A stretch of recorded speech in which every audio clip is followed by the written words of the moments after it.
இதேபோல தற்போது பெரம்பலூர் மாவட்டத்திலும் பள்ளிகளுக்கு மட்டும் இன்று விடுமுறை அறிவிக்கப்பட்டிருக்கிறது. தொடர் மழையின் காரணமாக பெரம்பலூர் மாவட்ட ஆட்சியர் பள்ளிகளுக்கு மட்டும் விடுமுறையை அறிவித்திருக்கிறார்.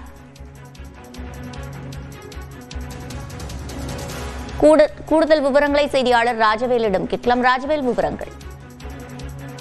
சிவரஞ்சனி, பெரம்பலூர் மாவட்டத்தில் கடந்த 2-3 தினங்களாக விட்டு விட்டு அவ்வப்போது மழை பெஞ்சிட்டு இருந்துச்சு. இப்போ நேற்று பாத்தீங்கன்னா நாள் முழுவதும் மழையை பெஞ்சிட்டு இருந்ததுனால பெரம்பலூர் மாவட்டத்தில் உள்ள பள்ளிகளுக்கு மட்டும் விடுமுறை அளித்து மாவட்ட ஆட்சியர் மிருணாளினி அறிவித்திருக்கிறாங்க.